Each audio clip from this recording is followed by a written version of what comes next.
Hello and welcome to the news at 10 on NTA News 24. We're reaching you live from Abuja. I'm Comfort. I'm Madu. Let's bring you the headlines. Federal government partners Kano State government on imputes distribution to farmers, tackles food security challenges. Our farmers are so skillful and they are looking for this help to boost the productivity of their output. 5 traffickers arrested as NITCAM hands over more rescued victims to NAPTI.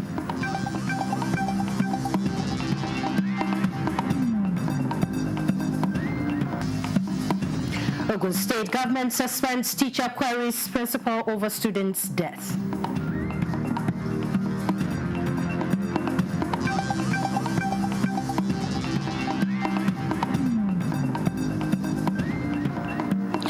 Of stakeholders towards policy implementation. It's a trans-border issue.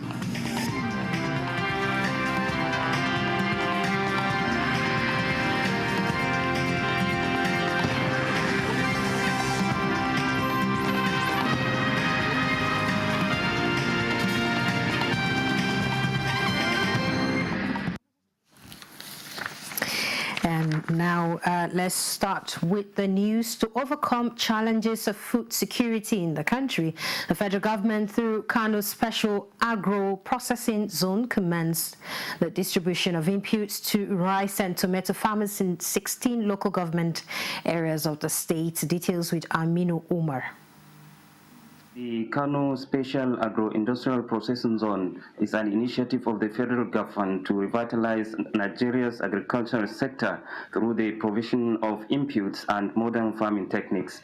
The initiative focuses on pivotal value chains in rice, groundnuts, sesame, and tomato farming. As part of the Mr. President's Renewed Hope agenda to ensure that we diversify our economy with agriculture.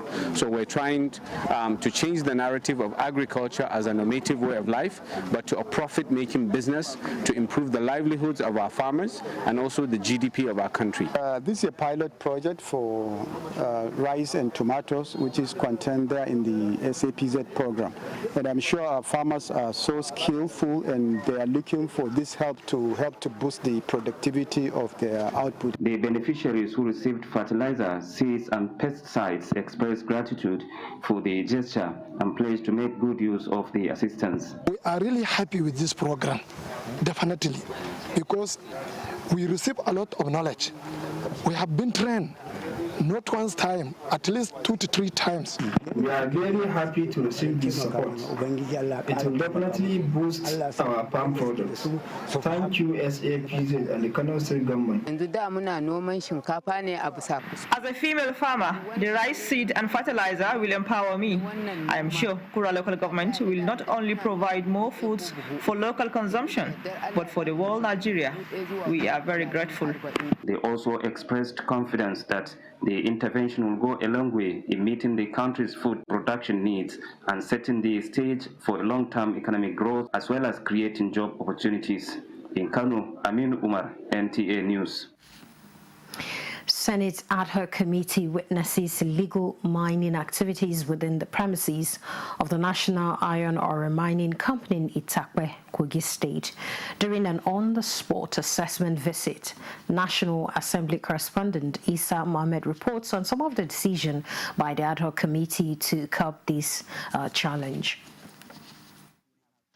The visit to National Iron Ore Mining Company, Itakpe, a critical component in the development of the country's iron and steel sector, was part of an investigation.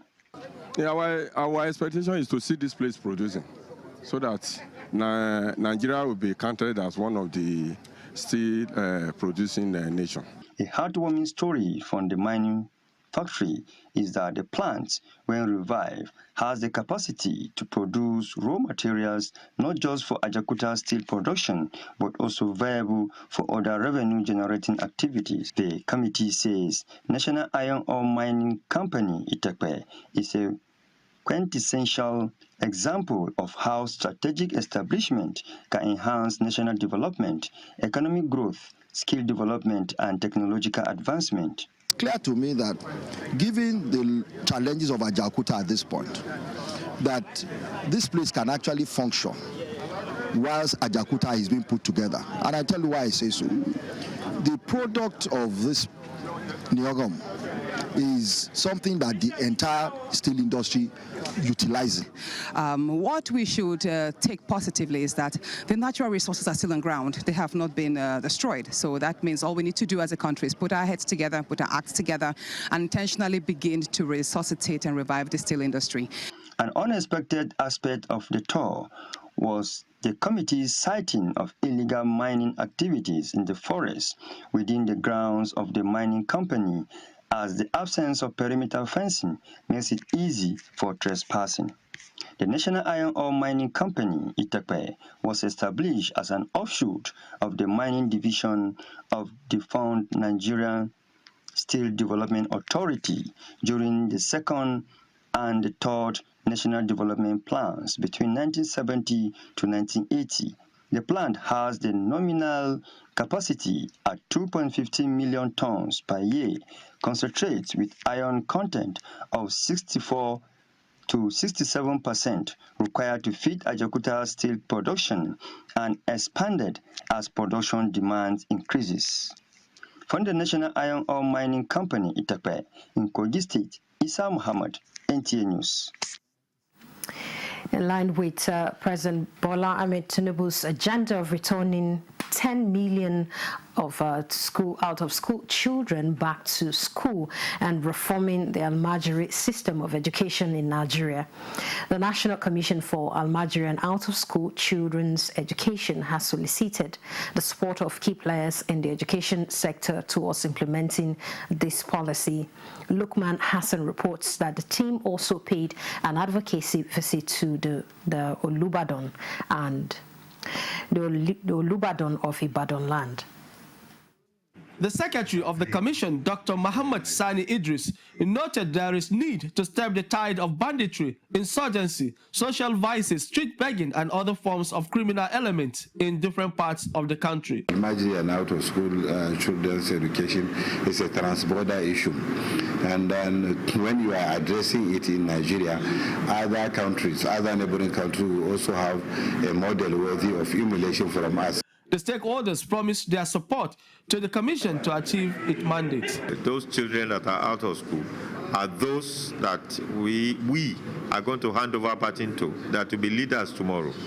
If they are not properly educated, there is no way that it will not affect, the nation at large. The civil society, the religious leaders, to ensure that if we cannot eradicate the issue of Almajiri and the out-of-school children, at least we bring it down to a minimal level. The commission also charged corporate organizations to lend their support as part of their social responsibility for the betterment of the society. In Ibadan, Lukman Hassan, NTA News. On education, Academic Staff Union of Polytechnics has extended a 15 days ultimatum issued to the proprietors of public polytechnics and colleges of technology on the 7th of October 2024 to review the state of affairs in the sector or face industrial action to the 2nd of December. And the union says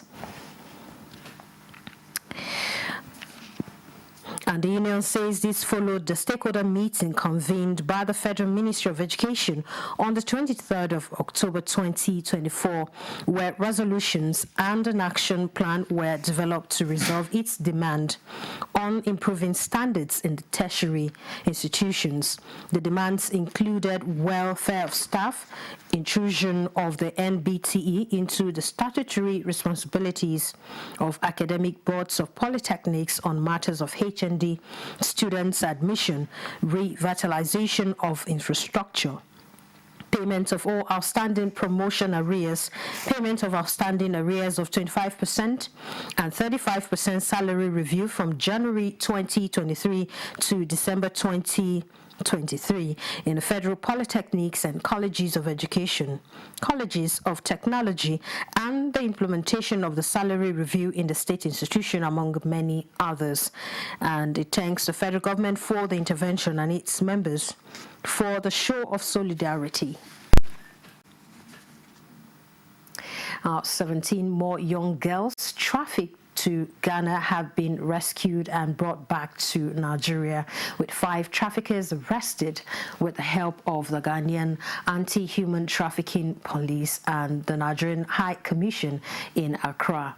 Chairman and CEO NIDCOM says Abike Dabiri Erewa thanked the First Lady of the Federal Republic of Nigeria, Senator Oluremi Tinubu, for her unwavering support in facilitating the return of the girls.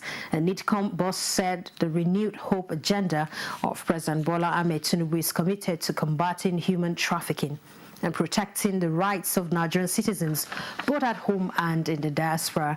She said the rescued girls and the traffickers have been handed over to the National Agency for the Prohibition of Persons Trafficking Persons for the proper rehabilitation and onward transfer to the various states. The rescued girls aged between 18 and 29 hail from various states across Nigeria.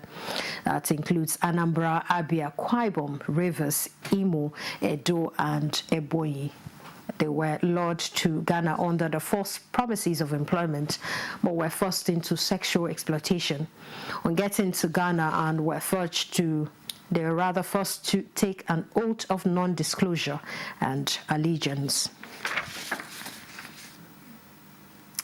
About 100,000 students have so far received various learning materials under the Tinubu Educational Sport Program in Bauchi State, which is part of the present administration's efforts to ensure proper access to quality education across the country. The distribution exercise was conducted by Tinubu Sports Group of Lobito for Ashiwaju under the Office of the Senior Special Assistant to the President on Political Matters and Intergovernmental Affairs. Mariam Obala reports. This is an allocation of the required educational resources by the Tinubu administration.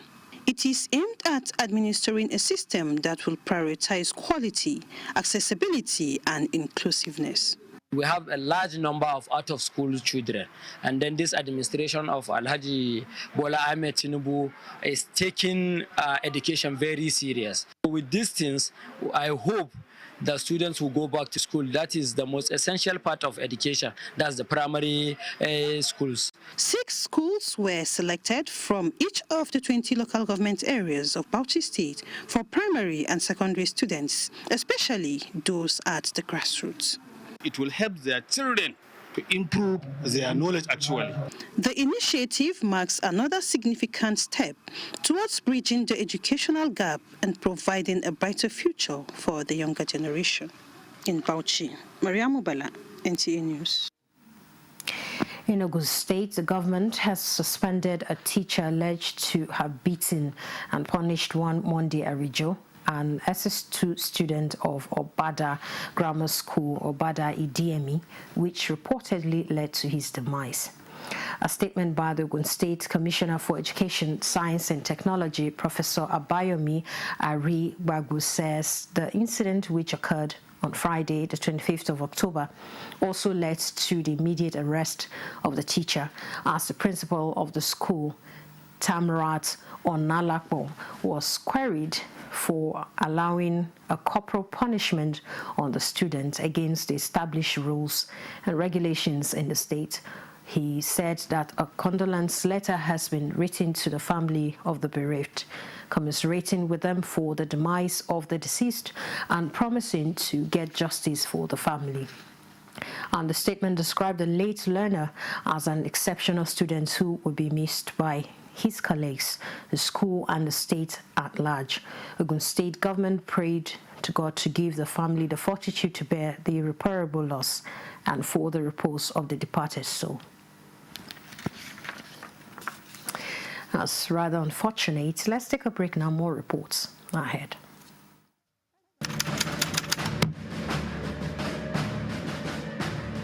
my administration took over leadership of our country 16 months ago at a critical juncture. The economy faced many headwinds and our physical security highly impaired. We found ourselves at a distant crossroad where we must choose between two paths: reform for progress and prosperity, or carry on the business as usual and collapse. We decided to reform our political economy and defense architecture.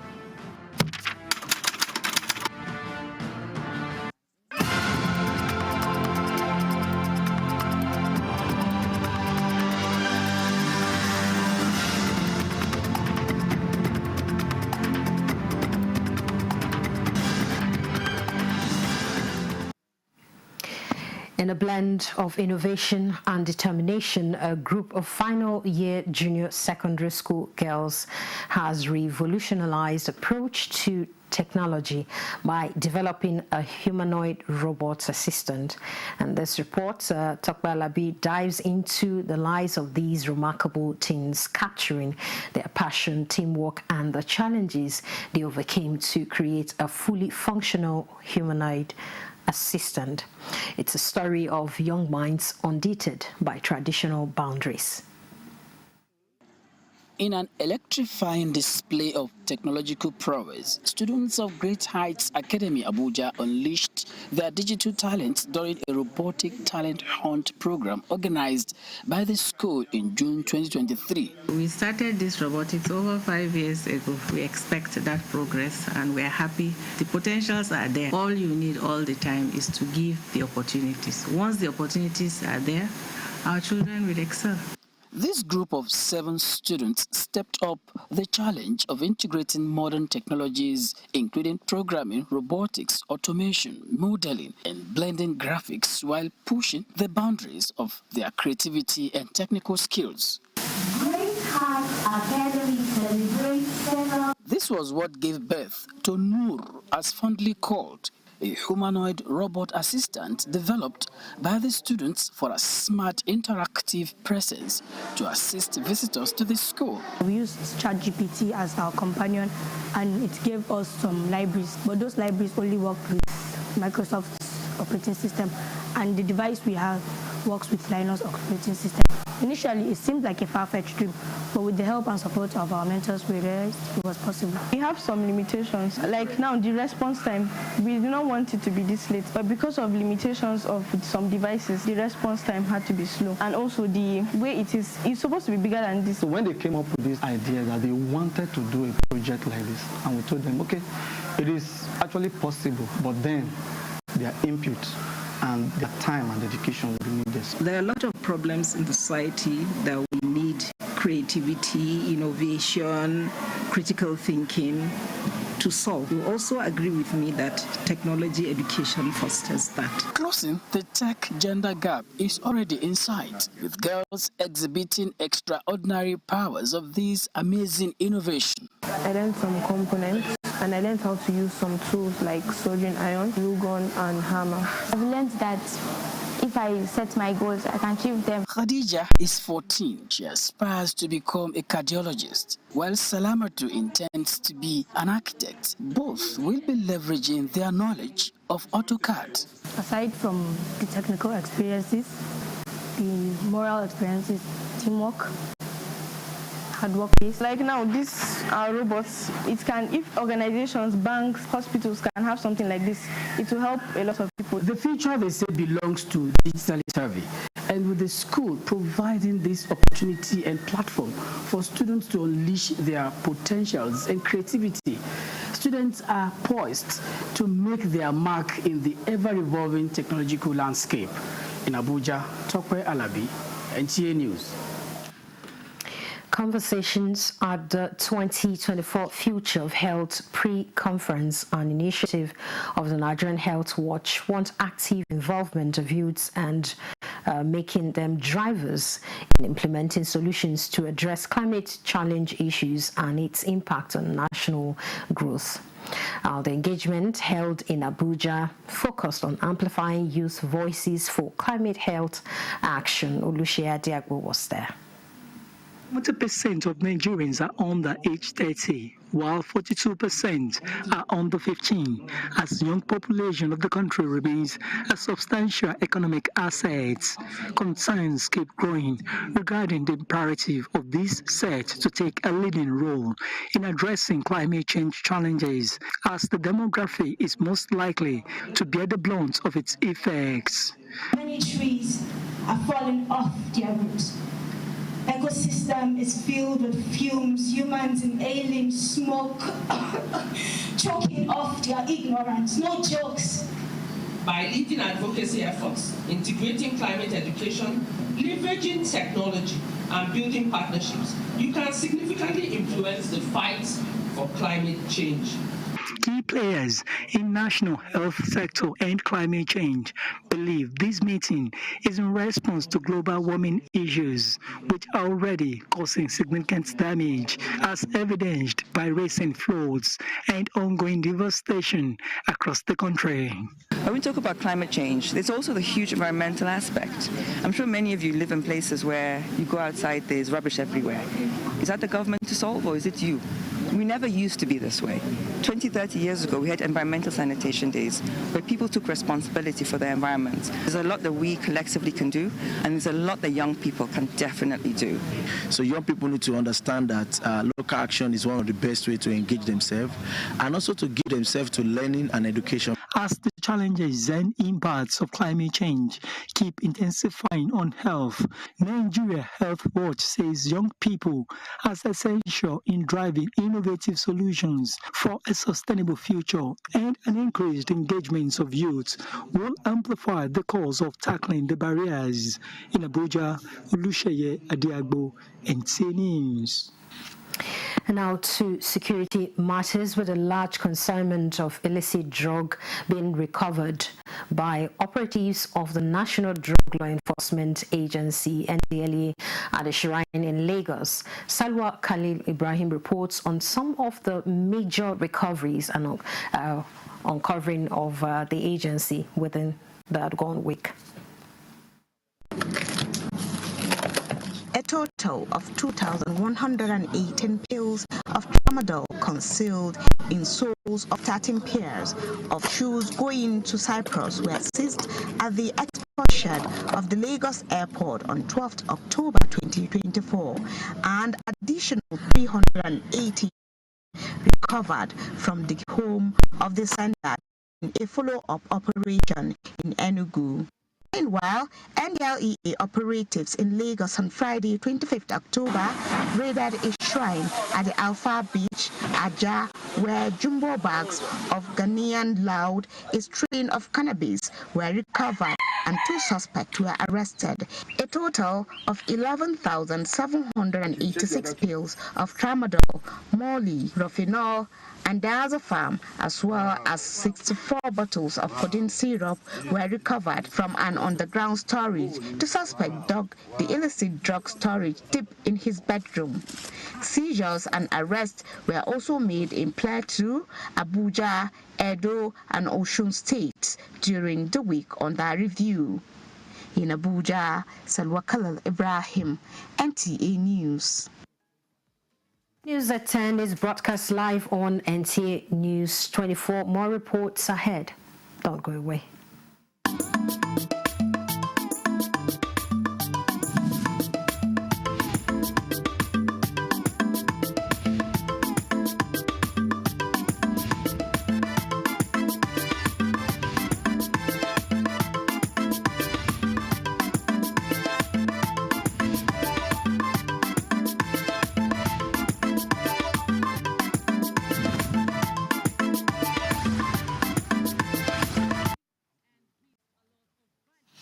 Thanks for being there. The Association of Water Well Drilling Rig Owners and Practitioners has inaugurated a new executive to manage its affairs, with the new president, Professor Ipola Okunola, pledging to come up with innovations that would take the association to greater heights. Oluseyi Adiagbo reports on this.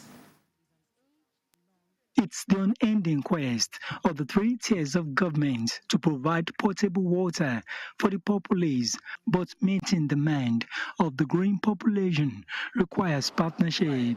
Those on this sphere that will be faithful and bear true allegiance to the Association of Water Well. The new executives of the Association of Water Well Drilling Rig Owners and Practitioners are now seemingly on the same page with government to meet this target, but not without a caveat, which is not compromising the required standards. A feat the association believes is achievable if members are united. In fact, all the SDGs of United Nations, out of the 17, 11 are directly or indirectly attached to water. Therefore, this association is the most prime association you can think of in Nigeria. And that's why our focus is how do we make this water accessible to people through groundwater. Because for groundwater development, you need less treatment, cheaper to access, always available every time of the year, with little economic evaluation, unlike surface water. The outgoing president, Michael Ale, who was in the saddle for more than a decade, wants more collaboration with relevant water authorities, especially government agencies, to address crises in the nation's water sector. For the incoming executives, I think they have their duty to make sure that all members are professionally endowed and they have more of building capacity of members where they feel they need one. So which I know that this is going to help the industry, especially the administration of Excellency Bola Ahmed Tinubu. All drop a body of practitioners dealing with management and supply of underground water resources for sustainable impact was formed in 2014 to foster a relationship between government and private sector to ensure access to clean water in the country. In Abuja, Olusheye Adiagbo, NTA News. A former vice president of Zone B and current national treasurer of the Nigerian Union of Journalists, Dele Atumbi, has flagged off his presidential campaign with a message of rejuvenation. The NUJ presidential candidate at the flag-off ceremony in Abuja promised not to compromise the interests of the union, but rather to protect and cater for the welfare of the members. Charles Alpha reports. Echoes of rejuvenation and a promise of delivering a transformational rather than transactional leadership came to the fore in Abuja. The quest to activate full constitutional powers of the NUJ with honor and integrity, to make NUJ a voice in policy and governance resonated as the NUJ presidential candidate Dele Atumbi, a lawyer by profession, reeled out a roadmap to a rejuvenated union before fellow comrades at the NUJ Secretariat in Abuja. We have a vision and we have a mission. A vision to develop the NUJ, a mission to be accomplished in the interest of all of us. When I'm voted for as president of NUJ by the grace of God and by your popular vote, there are series of issues that we will do. The first thing has to do with your welfare. We will not for anything compromise the welfare of journalists in this country. Part of the roadmap to a rejuvenated union, if elected, the presidential candidate said will include training of journalists, premium to infrastructural development at the National Secretariat, set up mechanism for increased revenue, empower NAWAJ to enjoy its freedom, given the right nomenclature of a national president. In all the capacities I've had the opportunity to serve, I serve with all in all. I provided leadership. I invite you all to join this prayer to deliver the message of the rejuvenation project across our countries. It's not expected of us as a union to extend to him that which he has given us years before now. You are honest, transparent, accountable, competent, and well perform. We must all commit to work hard to ensure we are back to this The Latumbin's nationwide NUJ presidential campaign is expected to be rounded off in Owerri. Charles Alpha, NTA News. This year's Bayelsa State Media Awards recognize exceptional achievements in journalism, broadcasting and digital media personality with excellence performance. And the ceremony brought together industry players, professionals and stakeholders from the media space. Bayelsa Media Awards is annually organized to celebrate and appreciate excellence in the media profession, and so this year, journalists who have distinguished themselves among their peers have been applauded.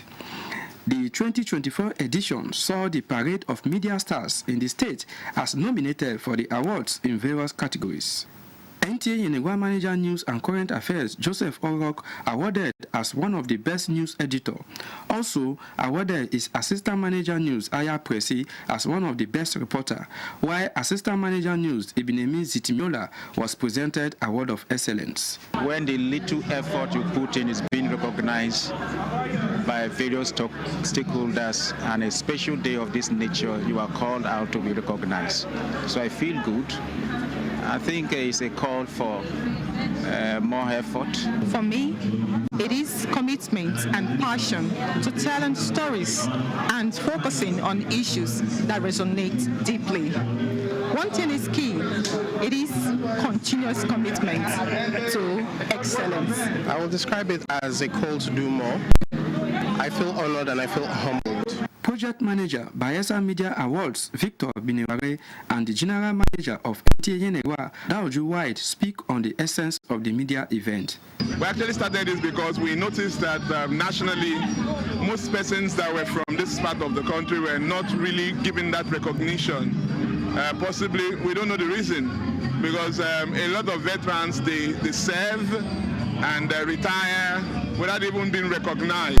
So we thought about it that if they don't honor you, if they don't blow your trumpet, please blow it yourself. Bayelsa Media Award has become a tradition every year, where media personnel are celebrated for their contribution to societal development. I feel very, very elated and proud that 3 of my staff are today being celebrated and awarded for their contribution. It only goes to show that our modest contribution is appreciated and recognized.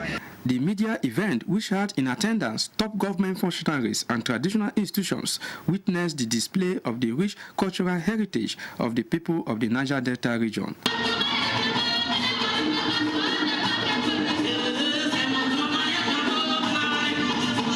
In Yenegua, Yanukume Ulolu, NTA News.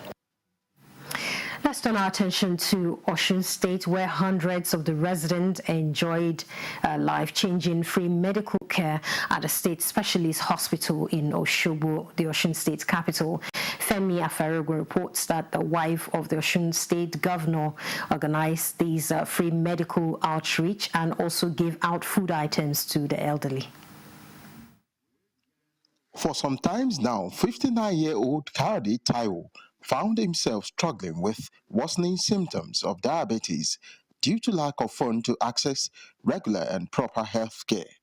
Now he has 6-month medications, as he is just one of hundreds who benefited from a free medical outreach, a lifeline organized by the wife of Osun State Governor, Erelu Ngozi Adeleke. I pay no kobo.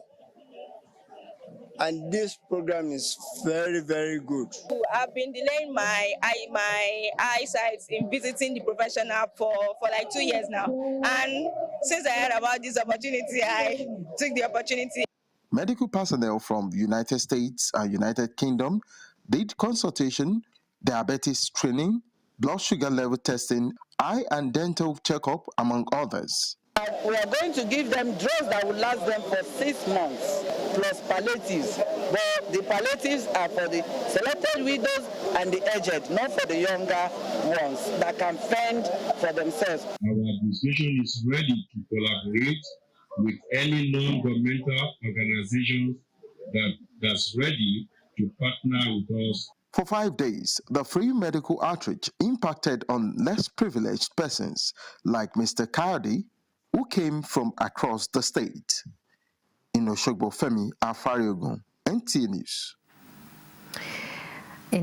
As anticipation builds up for the Nigerian-Morocco Business Week, industry leaders, policymakers, and investors from both nations are gearing up to explore new frontiers of economic cooperation. Musa Abubakar reports.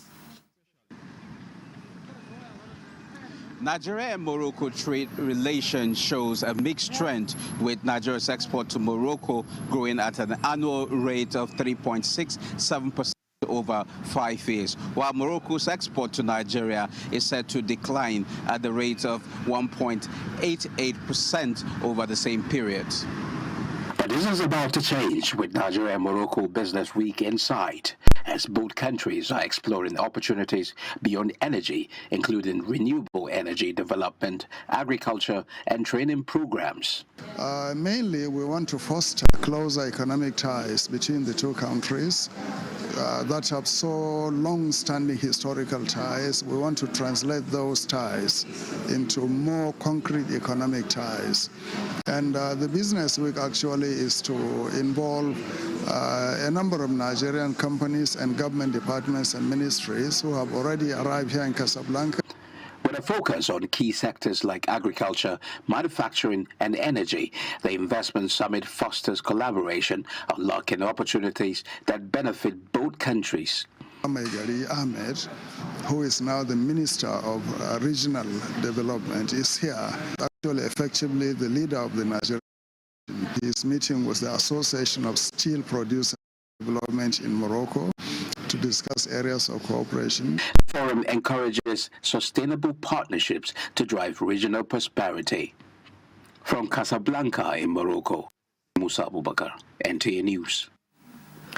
The Kingdom of Saudi Arabia, through King Salman Humanitarian Aid and Relief Center, has hosted a donors conference in Jeddah, raising over $1.1 billion in support to displaced persons and refugees across the Sahel and Lake Chad regions. Tope Alabi reports that the funding commitment was made possible by contributions of more than 10 donors, countries, agencies, and organizations dedicated to addressing the growing humanitarian needs in the crisis-hit areas. Conference held in collaboration with the Organization of Islamic Cooperation, OIC, the United Nations Office for the Coordination of Humanitarian Affairs, OCHA, and the United Nations High Commissioner for Refugees, UNHCR, is to provide urgent humanitarian assistance to the people of Nigeria, Niger, Chad, Burkina Faso, and Mali, who are victims of various crises and natural disasters. Saudi Arabia's Royal Court Advisor and Supervisor General of King Salman Humanitarian Aid and Relief Center, KS Relief, Dr. Abdullah Arabia, expressed heartfelt appreciation for the generosity shown by the donor community, noting that the contributions are not only demonstrating solidarity, but also empowering humanitarian organizations to deliver life-saving support, contributing to greater security and resilience for affected populations.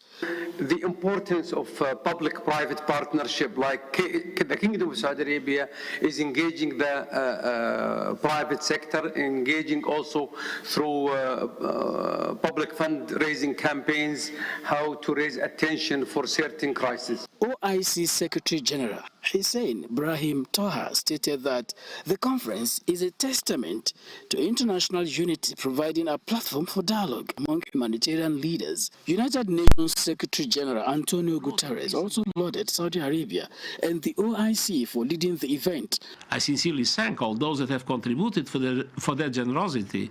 This will save lives and livelihoods. But I also ask countries to dig deeper to help fund our response plans in full. I urge action to move beyond aid and tackle the root causes of crisis.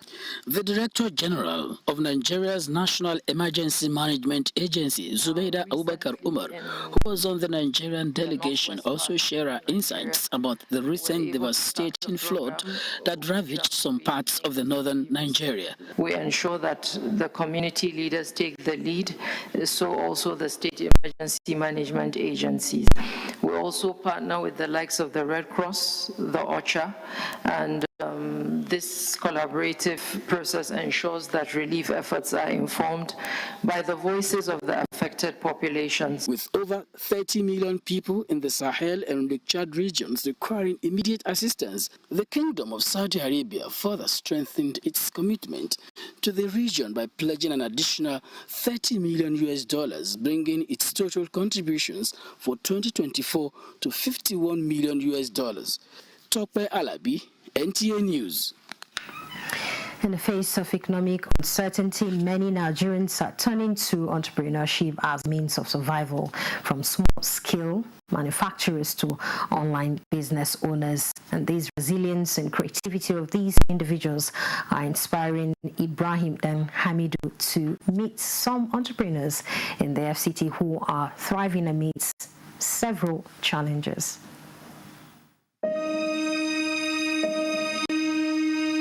Meet Ebele Moloku, a 60-year-old registered dietitian and nutritionist who turned her passion into a thriving business. With an initial investment of 2.5 million naira, she employs 5 staff and is confident of a loyal customer base. I've tried to think outside the box, and I've tried to adapt to the changing times, especially the hyperinflation that we're experiencing in Nigeria and in the world at large. Her staff members, who are mostly young lads, have had their own entrepreneurial experiences. From the time I started working here, I've learned that you can't just do things based on the first thoughts that come to your head. You need to visualize on it and think deep on it and see many ways that it can be possible. I'm happy working for her.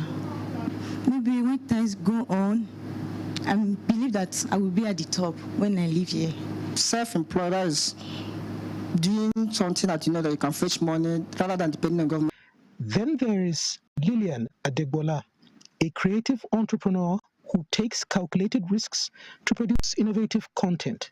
Despite economic challenges, she has adapted and thrived, inspiring others with her resilience and creativity. You have a legacy to grow and to hand over. No matter where you are at in life. I said, I think you have to have a lot of money to have a legacy. No. What are the experiences you've had in life? Can you draw wisdom out of them? These entrepreneurs embody the spirit of Nigerian entrepreneurship, a testament to the country's resilience and creativity in the face of economic challenges. As Nigeria navigates its economic landscape, small businesses like these will play a vital role in driving growth and development. From humble beginnings, solutions to the problems amidst economic challenges in Nigeria, it's all around us. It's all around us.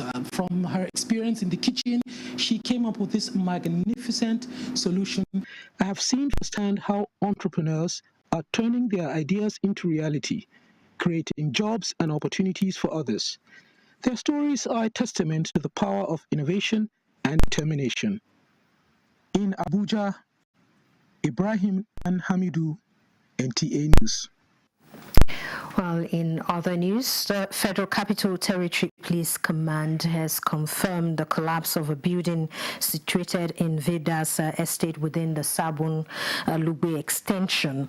A statement signed by the command spokesperson, SP Josephine Ade, indicates that preliminary investigation revealed that the building was previously demolished by the FCT authorities due to its location and an illegally acquired area. And regrettably, the structure was further compromised by scavengers who had been tampering with the rubble for scrap metal, ultimately leading to its secondary collapse. A total of 5 individuals were successfully recovered from the debris, and there were no reported fatality. We keep having this recurring building collapse in the FCT, even in the suburb. Now, I have with me the Acting Director General FCT Emergency Management Agency, FEMA, Abdurrahman Mohammed, to speak to this issue. Good to have you join us on the news at 10. Thank you. All right. What are we not doing right to keep having these experience in not just Abuja, but even the whole country as well? What are we not doing right?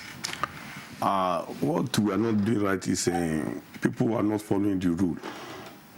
They are not following the rule because everybody think they can build anywhere. They don't want to follow the rule. They don't want to get correct paper. They don't want to use correct build material and co. They don't want to use train personnel in the build industry. These are what is causing the whole problem. Of course, I know there are agencies that people go to, when they want to build any structure.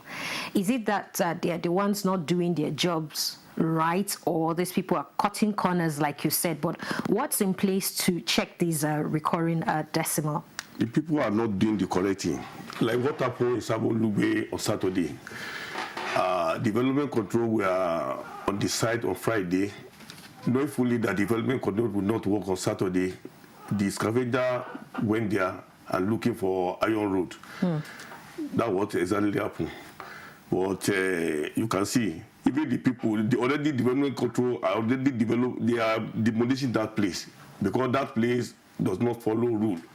So that's why they are demolishing it. And because they take advantage of Saturday, that they are not coming on Saturday till Monday, they went there in the night and begin to scavenge for iron road for them to sell. I think that's what happened in the case of Lugbe. But generally, people are not following rule. Even where you find people think they follow rule, they will still cut corner. These are the things that compounded the building collapse. So how can this be checked, actually? Enforcement. There's nothing we can do. We have to be enforcing. There's been enforcement. So do we need a more stiffer approach? We need stiffer approach. We need stiffer enforcement. That does it. The moment you enforce, people will stop. If you want people to stop things, just enforce it. Just enforce. Do the right thing. You on your own part, you do the right thing. Then anybody that is coming should do the right thing to follow the suit.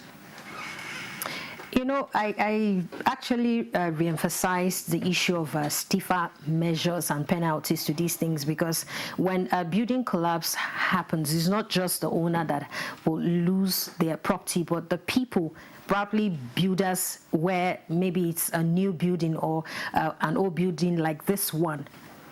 What more can we do? I would like you to actually still pressing on this as an emergency. I'm sure you saw what happened there. Exactly. What they need to do is to revoke the land paper. Where you need to revoke the land paper, don't look at face, because if you look at face, you will not do the right thing. You're going to say, okay, this one is this one is former minister, this one is, you will not do the right thing. But doing the right thing is the beginning of the wisdom. You do the right thing so that at the end of the day, everybody will be in peace. But the moment you refuse to do the right thing, you will not be in peace. Nobody will be in peace. So therefore, you do the right thing. The government agency will do the right thing.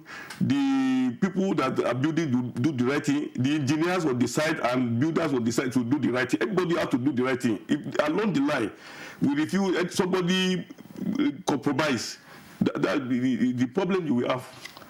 Okay, we heard the police confirming the incident, but as an emergency management agency, we'd still like you to give us, in your final words, probably the current situation of the persons from these collapse site. What's their situation currently?